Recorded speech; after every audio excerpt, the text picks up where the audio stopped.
Glória a Deus, glória a Jesus. Queridos irmãos, eu saúdo a todos com a paz do Senhor Jesus. Que bom é estar na casa de Deus. Este lugar público se torna casa de Deus quando o povo se reúne para glorificá-lo, exaltá-lo, engrandecê-lo. Os irmãos não estão vendo o que nós estamos vendo daqui de cima, mas a cena é de uma multidão adorando a Jesus. Glória a Deus. E louvamos a Deus por esta oportunidade de estarmos juntos mais uma vez no Congresso de Jovens para adorar a Jesus. Queremos agradecer a Deus, queremos agradecer ao nosso pastor, o pastor Ailton. Ele manda a paz do Senhor para toda a igreja. Amém, irmãos? Os irmãos continuem orando por nosso pastor, para que Deus ajude o seu servo. Esse trabalho de evangelismo é um incentivo que nasce no coração do nosso pastor, e ele sempre está fazendo esses trabalhos lá em Recife. Que Deus continue abençoando o nosso pastor. Queremos agradecer em estar revendo o pastor Ismael, esse amigo, homem de Deus, e todos os obreiros que estão auxiliando aqui no púlpito, certamente estarão orando por nós, para que a palavra seja pregada. Amados, quero também louvar a Deus pela vida do prefeito da cidade. Deus abençoe o Senhor e a sua comitiva. Um homem que gere uma cidade e tem prazer em ouvir a palavra de Deus, certamente ele vai ter o auxílio do Senhor no seu governo. Quem diz amém por isso, irmãos? Então Deus abençoe o Senhor prefeito. Amados irmãos, a mocidade escolheu um tema, e eu gostaria que todos abrissem a sua Bíblia neste tema, que se encontra na primeira carta de Paulo aos Tessalonicenses, capítulo 4. Por favor, os irmãos que perceberem alguém sem a Bíblia, levem por favor um exemplar da palavra de Deus, para que possa ser acompanhado por esta pessoa, em nome de Jesus. Primeira carta de Paulo aos Tessalonicenses, capítulo de número 4. Os jovens escolheram do versículo 16, foi pastor, e 17, não é isso? 16 e 17. Vamos ler estes dois versículos em nome de Jesus. Parabéns aos jovens, estão muito bonitos. Deus abençoe vocês por esta festa que vocês estão realizando. Só quem achou, diga amém. Amém. Capítulo 4 de 1 Tessalonicenses, versículo 16 e 17 diz assim: porquanto o Senhor mesmo, dada a sua palavra de ordem, ouvida a voz do arcanjo e ressoada a trombeta de Deus, descerá dos céus, e os mortos em Cristo ressuscitarão primeiro. E depois nós, os vivos, os que ficarmos, seremos arrebatados juntamente com eles entre as nuvens, para o encontro do Senhor nos ares, e assim estaremos para sempre com o Senhor. Quem diz amém por esta palavra, irmãos? Amados irmãos, a palavra de Deus, ela fala acerca de 1845 vezes sobre a volta de Jesus. Vou repetir: 1845 passagens bíblicas você vai encontrar referindo-se sobre a vinda de Jesus. Isso porque a vinda do Senhor Jesus é algo que é um fato bíblico, é algo que é a maior esperança da igreja do Senhor Jesus. Todos nós temos uma esperança dentro de nós. O ser humano, ele por si só, ele carrega esperanças de algo que vai acontecer. A ciência, ela chega até a alimentar a nossa fé, dizendo que certamente o mundo está esperando um grande acontecimento. A ciência, claro, não vai dar ênfase ao que a palavra de Deus mostra, mas os sintomas que o mundo vem vivendo colidem com esta notoriedade bíblica de que algo vai acontecer. Este algo é o que a igreja chama de arrebatamento. Fim dos tempos, fim da passagem da igreja por aqui nesta terra. E Paulo, o apóstolo da igreja, ele faz muitas menções a respeito do arrebatamento. Era algo que, mesmo na época dos discípulos, trazia-se curiosidade. Certa vez, o Senhor Jesus com os seus discípulos numa montanha, ele foi interrogado sobre quando seria o fim de todas as coisas. Jesus fala, eu queria que você acompanhasse comigo em Mateus, por favor, capítulo 24, quando o Senhor, ele fala com os seus discípulos a respeito do fim das coisas. Mateus, capítulo 24, veja como diz a palavra de Deus se você não conseguir achar. Capítulo 24, versículo 3. No Monte das Oliveiras, achava-se Jesus assentado quando aproximaram dele os discípulos, em particular, e pediram-lhe: dize-nos quando sucederão estas coisas, e que sinal haverá da tua vinda e da consumação do século. Reparem que era algo que despertava interesse nos discípulos. E eles fazem estas três perguntas. Primeiro, quando será a tua vinda? Quando sucederá estas coisas? E quando será a consumação dos séculos? Versículo 4 é a resposta de Jesus.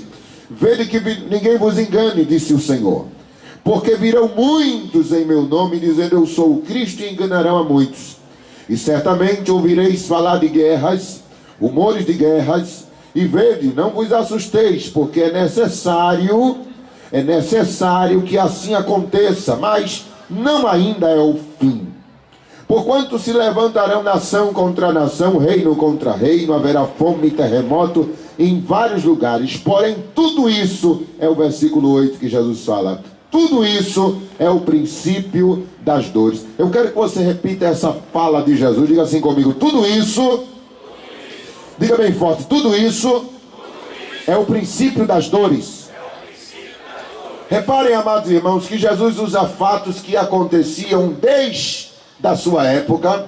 E é claro, acontecem ainda hoje. Rumores de guerras, terremotos, peste, fome. Jesus usa para dizer que eram sinais da sua vinda. Aí você pode, tentando até de forma sincera, contradizer o que Jesus diz assim. Você pode questionar e dizer, mas terremoto, peste, fome, guerra sempre existiu, irmão. É verdade. Você mesmo não querendo ser cético, não querendo ser incrédulo, você até de forma sincera vai dizer, estes fatos que Jesus cita aqui como sinais da sua vinda, aconteciam desde há muito tempo, é verdade. E é por isso que Jesus diz, olha, não vos alerteis quando vocês virem isso, porque é apenas o princípio das dores. Eu pedi para os irmãos repetirem esta fala de Jesus, porque o que ele usa aqui como comparação, e usando o termo princípio das dores, quando a gente vai analisar no original grego, ele está se referindo a uma mulher que está dando à luz a um filho. Isso naquela época era chamado de princípio das dores. Aí Jesus liga os sinais da sua vinda com uma mulher que está grávida, tendo princípio de dores, princípio de parto. O que isso tem a ver? Eu vou explicar na prática, no momento que eu vivi, para que os irmãos tenham conhecimento. Quando o meu primeiro filho nasceu, a minha esposa não sabia, é claro, que era uma dor de parto. Ela nunca tinha sentido, era o primeiro filho que nós teríamos. E ela então começou a sentir uma dor assim no pé da barriga. Ligou para uma, ligou para outra, questionando e perguntando como é a dor de parto. E as mais velhas, experientes, começaram a explicar, é assim, é assim. A bolsa da criança já estava pronta, a bolsinha de levarmos à maternidade. E ela achou por bem de pegar a bolsa e a gente pegou o carro e saímos. E ela no caminho lembrou-se uma coisa que a médica ensinou a ela. Disse assim, olha, quando você começar a sentir a dor de parto, você começa a contar no relógio, porque ela vai passar e você vai medir o intervalo de uma dor para outra.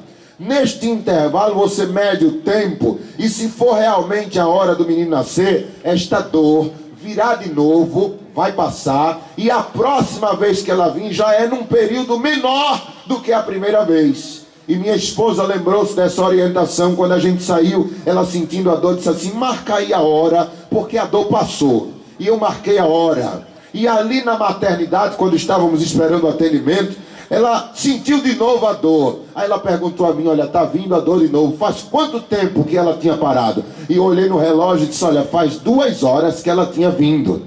E ela sentiu a dor, daqui a pouco a dor passou, e ela disse, olha, passou, conta agora. E eu marquei no relógio. E daqui a pouco ela sentiu novamente e perguntou, faz quanto tempo? Eu disse, faz 1 hora. E ela disse, olha, a primeira vez foi 2 horas o intervalo, a segunda já é de 1 hora, a dor passou. E assim ficou, irmãos, indo e voltando, indo e voltando. Aí na terceira vez já demorou apenas 30 minutos. E eu disse, olha, 30 minutos só. E quando passou ela sentiu de novo. E eu disse, olha, o intervalo agora foi de 10 minutos de uma dor para outra. E daqui a pouco de 5 minutos, ou seja, a cada 5 minutos ela sentia a dor de parto. E daqui a pouco essa dor, irmãos, estava constante. Ou seja, quando a dor ficava constante, sem intervalos, era sinal de que o filho estava pronto para nascer.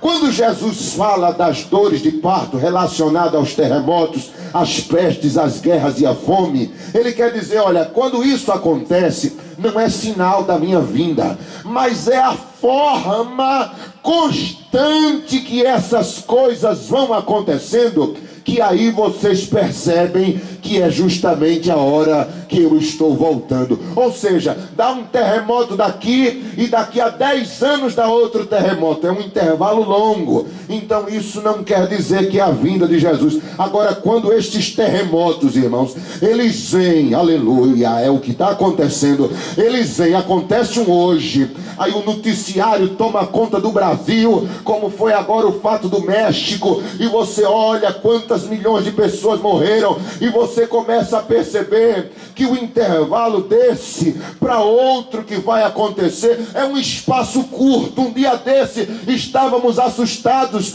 com terremotos no Chile, estávamos assustados com terremotos no Haiti. E se você for fazer um balanço além do que a mídia lhe mostra, você vai perceber que os terremotos estão acontecendo de forma constante. Não há mais aquele intervalo longo de um para o outro. O que é isso? É a igreja sentindo as dores de parto, e as dores estão constantes. O mundo está prestes para mostrar, aleluia, que algo vai acontecer, e esse algo é a vinda do Senhor Jesus Cristo. Você pode observar as pestes e você nunca vai perceber, irmão, uma epidemia de doenças como é a nossa geração. Surgiu um tempo desse a dengue. O mesmo inseto que transmitia veio e transmitiu a Zika vírus. E aí os médicos mal conseguem descrever um antídoto para um determinado vírus. Já aparece outro vencendo aquela suposta medicação e você fica extasiado. De onde está vindo tantas doenças, tantas pragas? Um dia desse tomou conta aí a praga da maconha, depois veio a cocaína, agora toma conta a praga do crack, onde pelo menos já 95% do país, do Brasil, já é tomado por esta peste, por esta praga. Porque praga não é somente doença, praga é também aquilo que foge do domínio, do controle. Ou seja, as pragas estão acontecendo de uma maneira que a ciência não está dando conta nas saídas e soluções. As dores de parto estão sendo constantes, e quem dá uma glória a Deus por isso? Porque, aleluia, isso é sinal de que Jesus está voltando. Você pode dizer assim, querido, desde o meu tempo se fala de violência. E eu quero desafiar a pessoa mais velha que esteja aqui nessa cruzada para me dizer, na sua época a violência era assim. Na sua época a banalização da morte era assim. Hoje em dia as pessoas matam por nada. Hoje em dia as pessoas estupram por nada.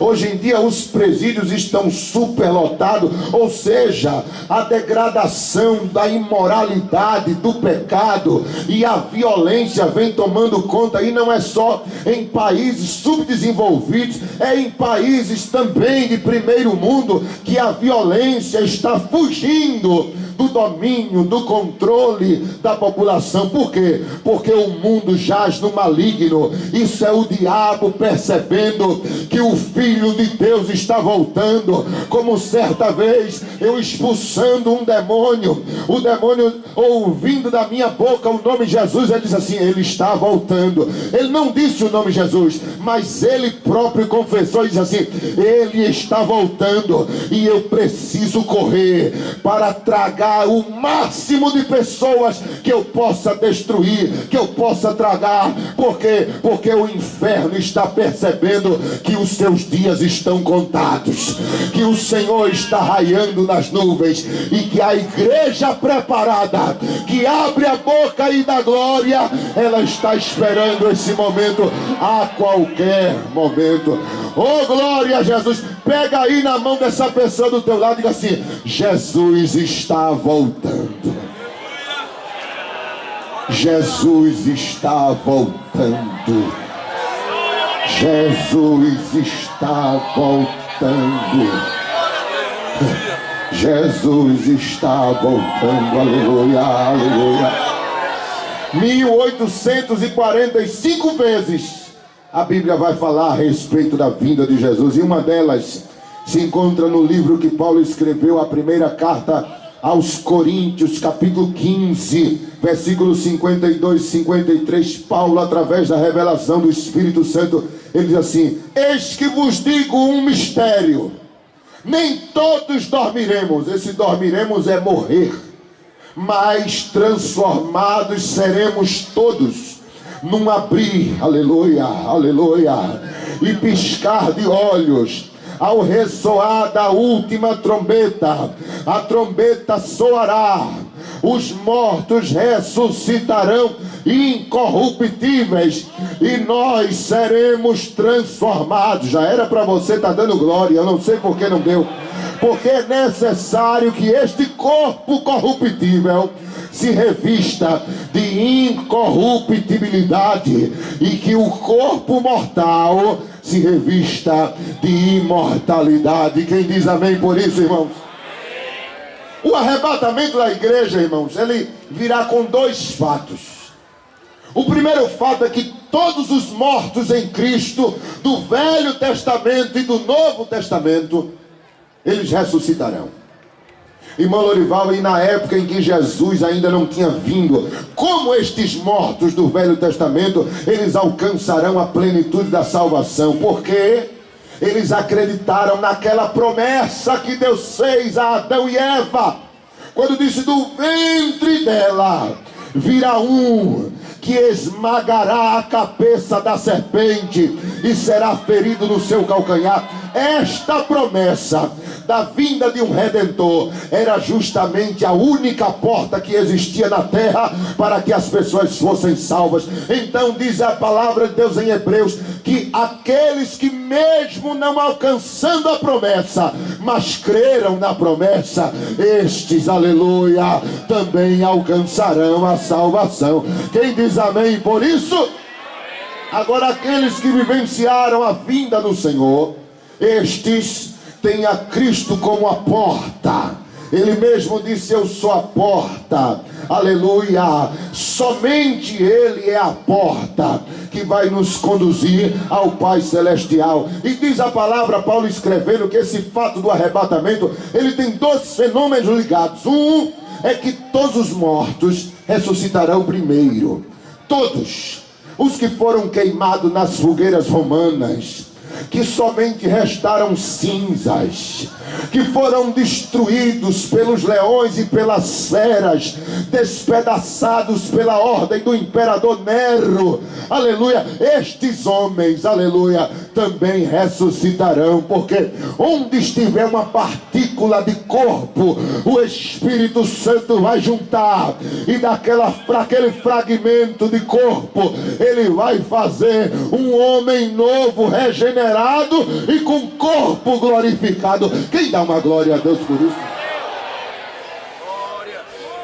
Em contrapartida, os que ficarmos vivos, que eu creio que somos nós, seremos transformados logo em sequência. Primeiro os mortos ressuscitam, depois nós vamos ser transformados em corpo de glória. Jesus, quando esteve nessa terra, ele deu um exemplo de 40 dias do que é ter um corpo glorificado. Eu acho lindo que Jesus, depois de ressuscitar, ele poderia ter ido direto ao Pai, mas ele passou entre os seus discípulos cerca de 40 dias, dando o que, irmão Lorival? Instruções, é claro.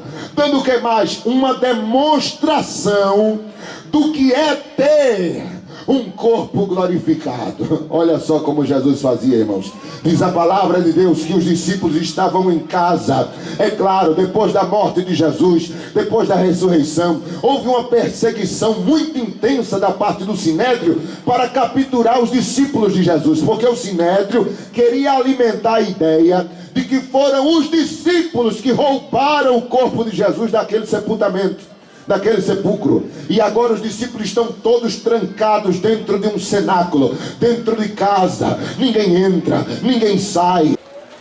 Ninguém sabia, amados, o que estava lá fora. Os discípulos estão aqui dentro de casa, e diz a palavra de Deus, irmãos, diz a palavra de Deus, amados, que enquanto os discípulos, preste bem atenção nisso, enquanto os discípulos estão dentro de casa, trancados, porta fechada, janela fechada, a Bíblia diz que Jesus apareceu no meio deles, dentro da casa. Você não entendeu, né? Eu vou mastigar mais para você entender. A porta estava fechada, ninguém foi lá para abrir. Jesus não bateu e disse: abram aqui porque eu preciso entrar. Não, Senhor. Corpo glorificado não se limita à matéria. Jesus queria fazer uma demonstração disso. Ele passou pela parede, irmãos, aleluia, e depois se materializou dentro da casa onde os discípulos estavam. Glória a Deus. Tanto é que numa hora dessa os discípulos olharam e disseram, ficaram todos amedrontados, dizendo: é um fantasma, é um fantasma. E o texto diz que Jesus disse: calma, Pai seja convosco, não é um fantasma, sou eu. E para a demonstração que eu não sou um fantasma, Jesus fez o que? Ele pegou um pedacinho de peixe, deu um banhozinho no mel, que ele gostava de peixe com mel, aí ele comeu, aleluia, glória a Deus, e chamou os seus discípulos para tocar nele. E a saída dele, ele simplesmente desapareceu. Ou seja, ele estava querendo dizer: olha, vocês vão ter um corpo desse. Aleluia, aleluia, aleluia. O corpo que habita no céu. Eita, remenecando, charga da raia. Ele não se limita à madeira, à pedra, à barreira, a ferro. Ele transpassa e depois ele pode se materializar aonde ele quiser. Olha para o teu irmão e diz assim: eu vou ter um igualzinho a esse. Diga aí, diga: eu vou ter, eu vou ter, eu vou ter, eu vou ter um desse. Irabarga, soribidicai. Quando Jesus foi embora, agora é o interessante aí, a Bíblia diz que chegou Tomé. Tomé não estava na hora, era o único que não estava na hora. Aí os discípulos disseram assim: Tomé, tu não sabe quem esteve aqui conosco. Quem? O Senhor, como? Ele transpassou a porta, estava tudo fechado, e de repente ele se materializou aqui dentro. Não era o espírito dele, não. A gente pensou também que fosse, mas ele, olha lá o pedaço do peixe beliscado. Ele pegou um pedacinho de peixe, botou no pote de mel e comeu na nossa frente aqui, Tomé. E nós tocamos nele. Aí Tomé disse: eu não acredito. Eu só acredito se eu pôr a minha mão na ferida que a lança fez do lado dele, e se eu pôr o meu dedo na ferida dos cravos da mão dele. Aleluia. Aí a Bíblia diz: 8 dias depois, Jesus cumprimentou os discípulos, e a entrada dele foi do mesmo jeitinho, as portas fechadas, todo mundo lá dentro. Ele foi, transpassou a parede e se materializou lá dentro da sala, e chamou Tomé e disse assim: Tomé, venha cá, aleluia, toca aqui na minha ferida. E levantou a túnica, aleluia, e mostrou o furo da lança. Toque aqui na minha mão e veja as cicatrizes da cruz. Quando Tomé tocou, a Bíblia diz que ele se ajoelhou e disse: Deus meu e Senhor meu. Jesus levantou ele e disse assim: porque tu viste, tu creste, mas bem-aventurado é um povo lá de Araçoiaba que nunca viu, mas crê. Quem crê que ele está vivo? Quem crê? Eu não preciso ver, eu creio porque eu sinto, eu creio porque eu creio porque ele falou comigo hoje ainda, e ele está aqui me inspirando a falar dele. Oh, glória a Deus! Oh, glória a Deus! Oh, glória a Deus! Aí, irmão, como estudioso da palavra e curioso que eu sou, eu fiz uma pergunta quando eu li isso. Eu disse assim: Senhor, então quer dizer que pelo menos as nossas cicatrizes da vida passada vão estar preservadas no nosso corpo? Porque você já pensou, irmão? De repente você sofreu um acidente, amputou uma perna, você vai ter corpo glorificado com a perna amputada? De repente você sofreu uma amputação do dedo. De repente você cegou um olho enquanto estava aqui. De repente você é surdo em um ouvido. Você vai ressuscitar. Eu perguntei isso: eu vou, Senhor, ressuscitar com as minhas cicatrizes da vida passada? Porque olha, Jesus, o que eu estou percebendo aqui é que tu ressuscitaste com as cicatrizes da crucificação. Ai, irmãos, aleluia. A Bíblia responde a tudo. Oh, glória a Deus. Oh, glória a Deus. Oh, glória a Deus. Oh, glória a Deus. Diga assim comigo: lá na glória. Diga: lá na glória. Eu não quero levar as minhas cicatrizes. Não, eu não quero. Eu não quero. Eu não quero levar as minhas cicatrizes. Mas o porquê de Jesus ter ressuscitado com as cicatrizes é porque ele vai precisar dessas cicatrizes. Quando ele voltar, aleluia, já com a igreja glorificada, porque a Bíblia diz que depois de passarmos os 7 anos lá na glória, nas bodas do Cordeiro, ele vai voltar à terra conosco. Oh, glória a Deus. E essa é a parte bonita do arrebatamento, porque diz a palavra: agora sim, todo olho o verá, e ele vai vir como relâmpago que sai do oriente e se mostra no ocidente. Aleluia! Todos nós, diz a palavra, viremos com ele em corpo glorificado. Ele vai pisar, sabe aonde, irmão? No Monte das Oliveiras. Quando ele pisar, no meio das pernas dele vai se abrir uma grande cratera, e diz a palavra que o monte vai se dividir em 2 grandes partes. Ele vai salvar a nação de Israel da perseguição do anticristo. Quem estuda teologia sabe disso. Mas por que das cicatrizes? Você sabe que lá no Velho Testamento muitos personagens representaram Jesus. Um deles chamava-se José.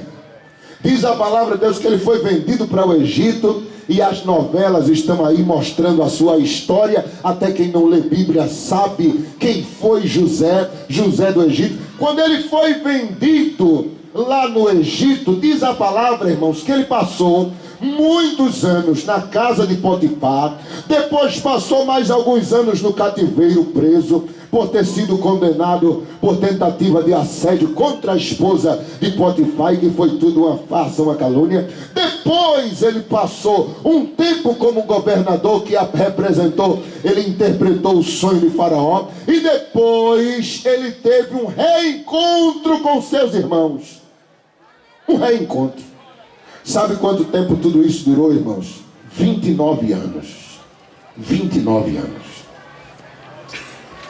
Ele, quando reencontra os seus irmãos, a Bíblia diz que ele está aqui, olha, sentado no trono do governador, e na fila, os seus 10 irmãos que tinham vendido ele estavam lá. Alguém chegou para ele e disse assim: Zafenate Panear, que era o nome egípcio dele, tem uns filhos de um certo Jacó que está aí na fila. Ele disse: quem? Estão lá. Ninguém sabia da história deles. Tirem eles da fila e tragam aqui. Aí diz a palavra que José ficou conversando com ele na língua dos egípcios, sem que eles entendessem que era José. Muitos anos se tinham passado, irmãos. O rosto de José estava mais amadurecido. Ele foi vendido com 17 anos.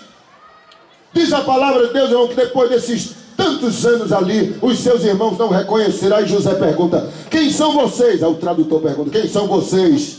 E eles dizem: nós somos todos irmãos. Aí José pergunta: e cadê o vosso pai? Ainda está vivo? Ele diz: está vivo. E cadê o outro irmão? Porque eram 11 irmãos. E o outro que tinha ficado era filho da mesma mãe de José, era o Benjamim. E diz a palavra: o menor ficou em casa. Aí José olha e se prende, né, para não chorar. Aí diz: vocês são espias, vieram ver as fraquezas do Egito. Ele diz: não somos espias, somos todos os teus servos. Aí se ajoelha diante de José. O sonho se cumpriu? Não, porque José viu 11 estrelas, ele não viu 10. Oh, glória ao nome de Jesus. Oh, glória ao nome de Jesus. Eles são levados à prisão, e 3 dias depois José os solta e diz: voltem, levem os cereais para vosso pai, porque certamente ele está precisando. Mas este aqui vai ficar. E prendeu Simeão e disse: olha, ele fica, e quando o cereal lá acabar, porque apenas fazem 2 anos do tempo de seca e faltam ainda 5 anos, vocês voltam para o Egito para comprar mais cereais. Mas só voltem se trazerem o irmão mais novo que ficou lá. A Bíblia diz que quando eles se apresentaram a Jacó, Jacó se desesperou. Simeão ficou preso no Egito, o meu outro filho aqui vai ter que voltar lá? Não, o meu filho para lá não vai. E os irmãos, quando acabou o cereal, disse: olha, o governador do Egito disse que só nos vende cereal se o nosso irmão mais novo, Benjamim, for. Final das contas, Benjamim foi. Diz a palavra de Deus, irmãos, que quando os 11 estavam reunidos, José mandou eles sentarem numa mesa e almoçou com eles. No almoço, um presente vindo da parte de Jacó foi dado a ele, a José, sem que Jacó soubesse a quem estava dando.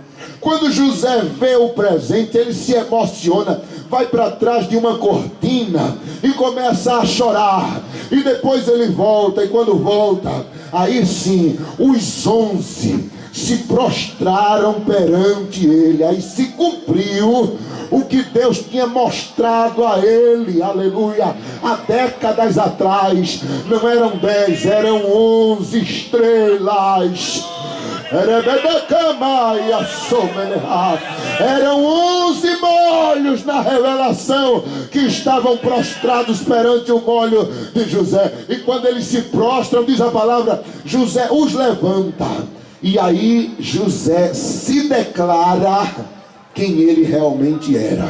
Ou seja, ele tira, e é muito bem interpretado nos filmes, ele tira aquela indumentária egípcia, ele tira aquela barba postiça, porque os egípcios tiravam todo o pelo do rosto, sobrancelhas, barba, bigode, cabelo, tudo era tirado, e eles se pintavam, e uma barba postiça era colada no queixo. Ele tira aquilo, ele tira a indumentária, ele se revela e diz: eu sou José, o vosso irmão. Ou seja, irmão, depois que José, ele apresenta os sinais evidentes que era ele, aí sim, os irmãos acreditam, aleluia, se arrependem e choram pelo seu perdão, pela sua misericórdia. Vai ser justamente isso que vai acontecer quando o meu Jesus, depois de tiver descido com a igreja, toda a nação israelita vai estar esperando ele trazer o seu primeiro pronunciamento. E o seu primeiro pronunciamento vai ser televisionado pelo mundo inteiro. Ele que é o príncipe da paz, ele que é o Senhor dos senhores, ele que é o rei dos reis, ele ergue a charamanda. Aleluia. A nação de Israel vai dizer: tu quem és? E ele vai dizer: eu sou aquele que vocês crucificaram. Eu sou aquele que Pilatos perguntou a vocês: o que eu faço com o vosso rei? E vocês disseram: crucifiquem o nosso rei, e que o sangue dele caia sobre nós e os nossos filhos. Que prova tu tens para nos acusar de tal pecado, que realmente eras aquele que nós crucificamos? E ele vai levantar as suas mãos. Oh glória, oh glória, oh glória, oh glória. É o José se revelando aos seus irmãos. É os furos da mão sendo mostrados, aleluia. E diz a palavra de Deus, irmãos, em Zacarias 12, versículo 10: e sobre a casa de Davi e sobre os habitantes de Jerusalém derramarei o espírito de graça e de súplica, e olharão para mim a quem transpassaram, e pranteá-lo-ão como quem pranteia por um unigênito, e chorarão por ele como quem chora amargamente pelo primogênito. A mesma cena dos irmãos José se repete com Israel e com Jesus. E Jesus o que é que faz? Eu vos perdoo. Oh glória a Deus, oh glória a Deus, oh glória a Deus, oh glória a Deus. Olha para o teu irmão e diz assim: eu vou estar lá para ver essa cena. Diga isso a ele, diga. Só diga se você tem certeza que você vai estar lá. Se você não tem certeza, não diga não. Não diga não. Aleluia. Mas se você tem certeza que você vai estar lá vendo isso, levanta a tua mão e dá uma glória bem alta para Jesus. Oh, aleluia. Esse dia está chegando, igreja do Senhor. Esse dia está chegando. Aleluia. Nós estamos em contagem regressiva. Me dê um teclado aí, filho, bem baixinho, por favor, para terminar. Aleluia, aleluia, aleluia. Paulo diz que o nosso encontro vai ser nos ares. Oh glória a Deus, oh glória a Deus. Não vai ser na terra, e não vai ser no céu que Deus habita, vai ser nos ares. Onde é os ares, irmão Lorival? Os ares é no espaço sideral.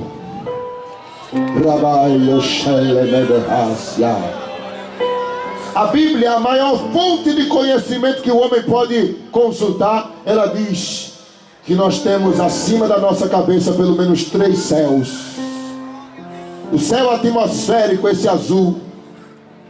O segundo céu, qual o homem também conseguiu chegar através das espaçonagens dos satélites, que é o espaço infinito. Mas existe um terceiro céu que poucas pessoas já foram lá e voltaram para contar o que viram. É o céu da habitação de Deus, é o terceiro céu. É o lugar onde nós vamos morar. Aleluia. Oh glória. Pelo menos a palavra de Deus mostra que 2 homens foram lá. Um foi Paulo e outro foi João, quando estava na ilha de Patmos. Aleluia. Esse terceiro céu ainda não foi inaugurado.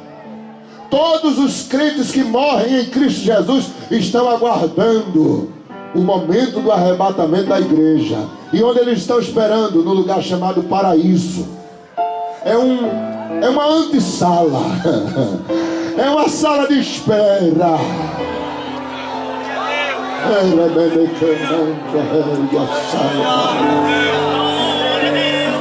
Oh glória a Deus. Oh glória a Deus. Dos 2 homens que foram lá, Paulo e João, na ilha de Patmos, só um teve autorização para escrever o que viu. O outro não teve. Paulo não escreveu nada sobre o que viu, porque ele disse que não recebeu tal autorização. Mas pelo menos ele disse uma coisa, ele diz assim: nunca subiu ao coração do homem, nem olho viu, nem a mente conseguiu imaginar o que está nos esperando.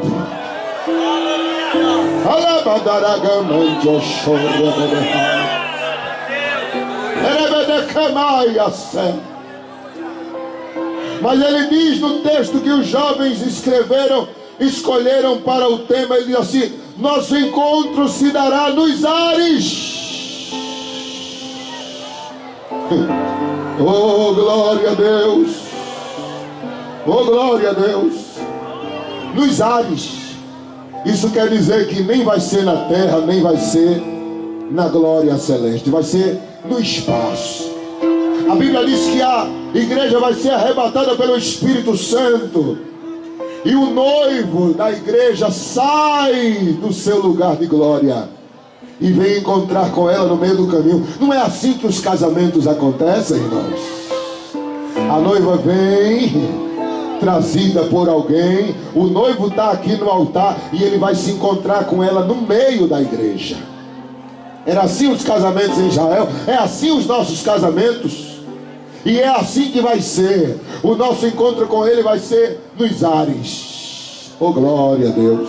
O Espírito Santo dá a ele a noiva, e ele pega a noiva e leva para as suas mansões celestiais. Está muito bem representado numa passagem no Velho Testamento, em Gênesis, quando o pai Abraão chamou Eliezer e disse assim: vai buscar uma esposa para o meu filho Isaque. E ele foi buscar nas regiões da Mesopotâmia. E a Bíblia diz que quando ele trouxe Rebeca e diz a palavra, Isaque estava na tenda. Quando viu a sua noiva chegando com Eliezer, ele saiu da tenda e correu ao encontro dela. E diz a palavra que quando ela viu ele vindo, ela perguntou a Eliezer: é aquele o meu noivo? E ele disse: é aquele que vem saltando pelas montanhas.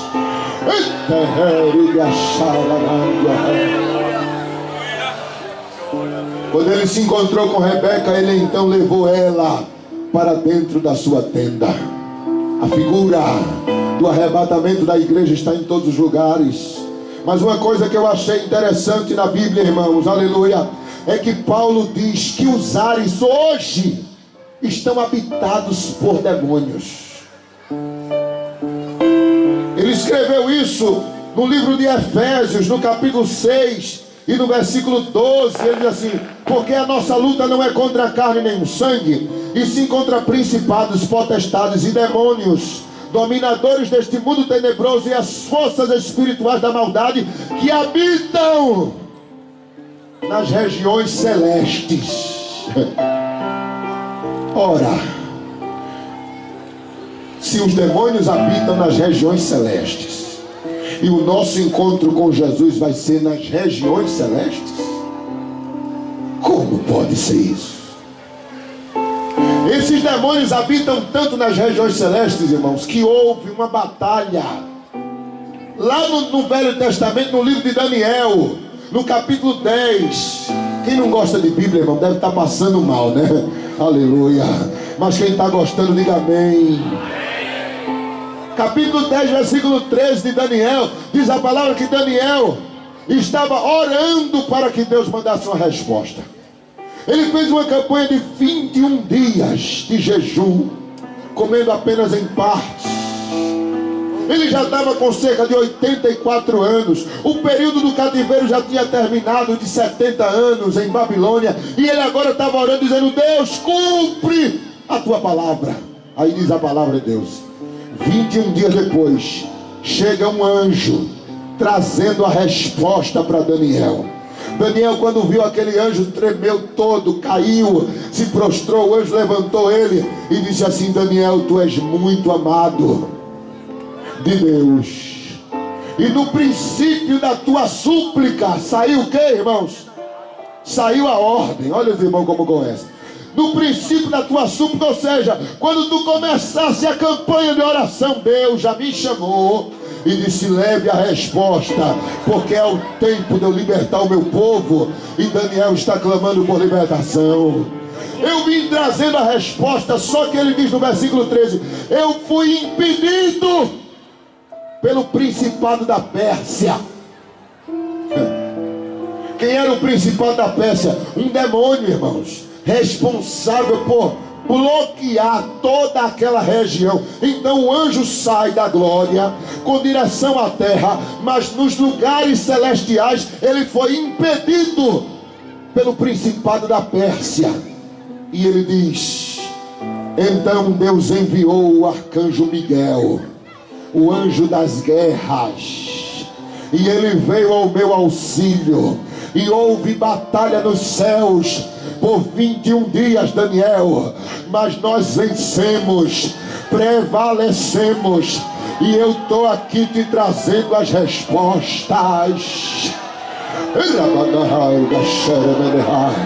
Entenda uma coisa, meu irmão: quando você está orando e algo está demorando a acontecer, é porque provavelmente está havendo um bloqueio para que tuas respostas não cheguem. Mas Deus manda te dizer que ainda que seja necessário Ele enviar os anjos de guerra dele, Ele vai enviar.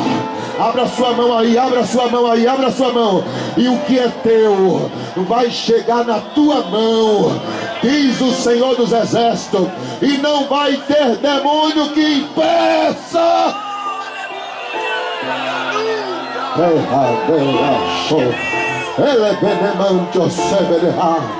Mas é fato uma coisa, irmãos: os demônios lutam para que nossas respostas não cheguem até nós. E aí eu fico a me perguntar: meu Senhor, e o nosso encontro vai ser na presença desses demônios? Eu mesmo não quero, Jesus. Eu mesmo não quero convidados na festa, aleluia, que não tenham sido convidados, pessoas, ou melhor, espíritos presentes nesta festa sem que sejam convidados. Quem queria, irmão, se casar na presença de demônios? Eu mesmo não quero. Aí o Espírito Santo disse: então abra Apocalipse, filho, e vá ler a Bíblia. Aí eu fui abrir a Bíblia, e o Espírito Santo me levou até o capítulo 12 de Apocalipse. Abra aí a sua Bíblia e você vai ver comigo o que vai acontecer antes do arrebatamento da igreja. Capítulo 12 e versículo 7. Olha, eu vou ler aqui. Se você sentir vontade da glória, você dê. Se você não entender nada, fique calado. Mas se o Espírito Santo for trazendo a revelação ao seu coração, vai aí abrindo a tua boca e exaltando Jesus.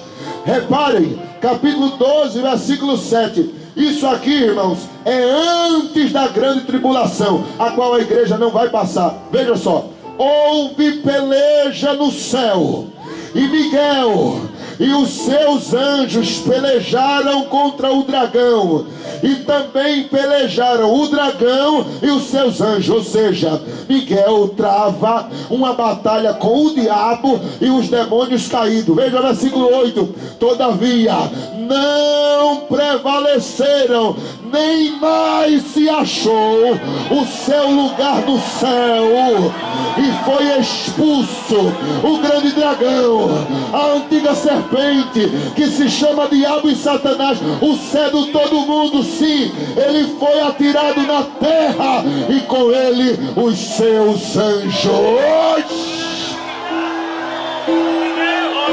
Ou seja, é a igreja subindo, irmãos,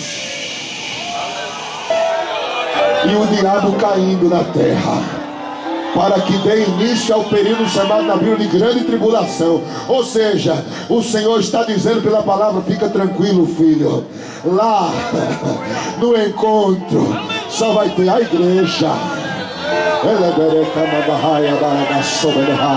o noivo da igreja, o Espírito Santo que vai levá-la, e os anjos.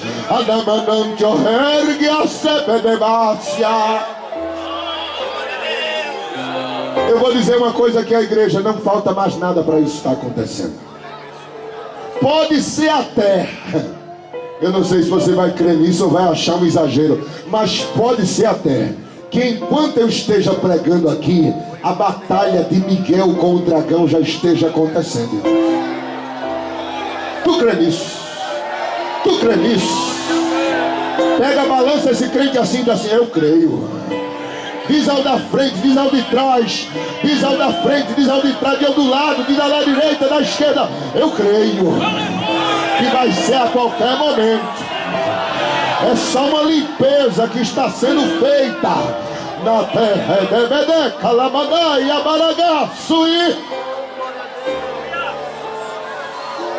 Oh glória, oh glória, oh glória, oh glória, oh glória. Você pode dizer assim: mas eu sempre ouvi dizer, irmão Lorival, que o evangelho deve ser pregado em toda a terra para depois acontecer o arrebatamento. Irmãos, o evangelho já foi pregado em toda a terra, irmão. Quando Jesus diz no capítulo 24 de Mateus: depois que o evangelho do reino for pregado em toda a terra, então virá o fim. É diferente. O evangelho do reino e o evangelho da graça, eles têm dois significados. Paulo diz que o evangelho da graça é esse que nós pregamos, em que você é salvo pela graça, que você aceita Jesus e de graça você recebe a salvação. Aleluia. O evangelho do reino é aquele que vai ser pregado na grande tribulação, onde as duas testemunhas vão liderar o grande exército, 144 mil, e irão evangelizar o mundo com o evangelho do reino. E depois que o mundo for todo evangelizado com o evangelho do reino, aí a igreja vem com Jesus para a grande batalha chamada de batalha do Armagedon. Mas o evangelho da graça já foi pregado, querido. Paulo diz isso em Colossenses. Eu vou ler para vocês, se você crer, você vai se alegrar com esta notícia que eu vou trazer para você. Colossenses, livro de Colossenses, carta de Paulo aos Colossenses, capítulo 1, versículo 23. Veja como diz: e se é que permaneceis na fé, alicerçados e firmes, não vos deixando afastar da esperança do evangelho que ouvistes e que foi pregado a toda criatura debaixo do céu, e do qual eu, Paulo, me tornei ministro, o evangelho da graça. Já foi pregado, não falta mais nada, meu filho. Sabe o que falta? Você que não é crente aceitar Jesus. É isso que falta, porque a igreja está prestes a sair deste mundo a qualquer momento. E quem é santo, se santifique-se mais. Quem é sujo, suje-se mais ainda. Mas o rei, aleluia, Ele está voltando para nos buscar. Oh glória a Deus, oh glória a Deus, oh glória a Deus. Olha, irmão, eu prego uma mensagem dessa, eu vou dormir sonhando com o céu. Eu prego uma mensagem dessa, eu fico olhando e dizendo: Senhor, vai ser hoje. Eu estou pronto. Eu estou te esperando a qualquer momento, Jesus. Eu estou preparado para ver o teu rosto. Essa certeza de salvação arde dentro do coração daquele que já entregou a sua vida a Jesus. Oh glória a Deus, oh glória a Deus, oh glória a Deus. Eu quero deixar um intervalo de tempo aqui só para você adorar a Jesus, só para você render a Ele a glória que Ele merece, só para você fechar os seus olhos e se imaginar entrando com Ele naquelas mansões celestiais, de vestes brancas, com os portões se erguendo.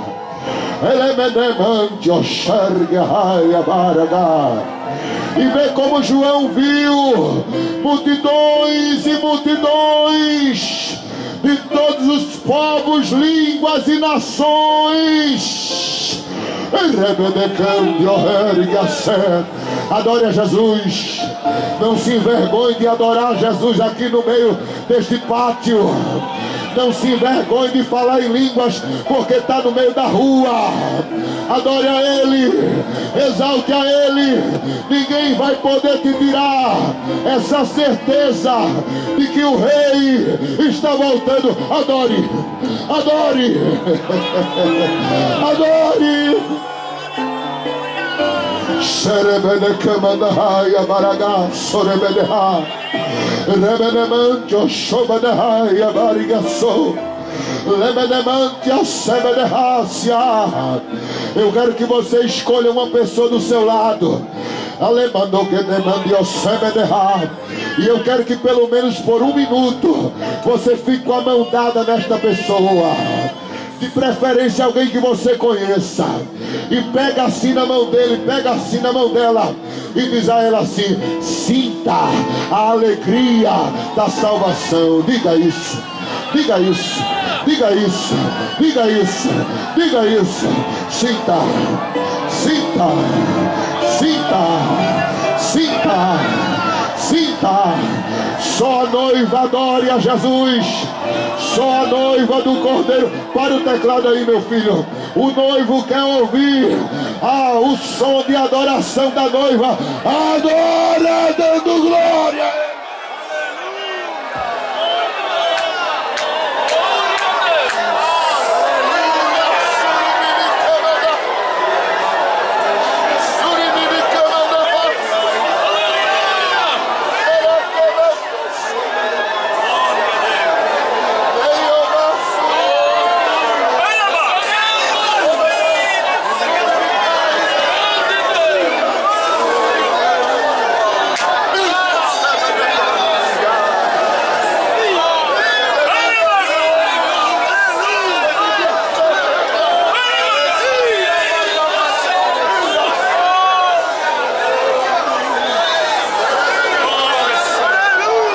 Sinta a alegria da salvação.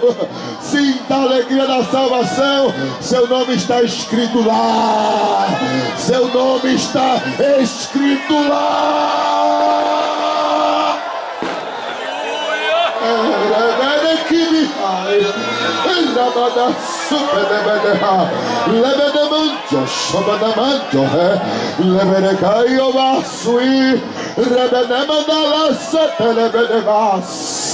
Meu Deus, eu quero subir sentindo isso, Jesus. Oh glória, oh glória, oh glória, oh glória. Se você não gosta desse barulho, você não vai gostar de estar lá em cima, porque lá é glória, meu filho. Lá é barulho, lá é aleluia, lá é bendito, é o teu nome. Lá é santo, santo, santo é o Senhor dos exércitos. Toda a terra está cheia da sua glória. Adora Ele nesta noite. É minique abaragaço beneba. A igreja fica de pé na presença do Senhor. Fica, com a permissão do pastor. Meu Deus, meu Deus.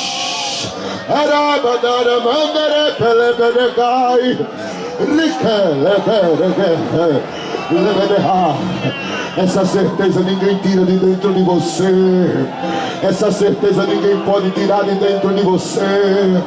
Estamos aqui de passagem. Estamos aqui de passagem. Estamos aqui, mas o nosso lar não é aqui. Estamos aqui, mas a nossa morada não é aqui.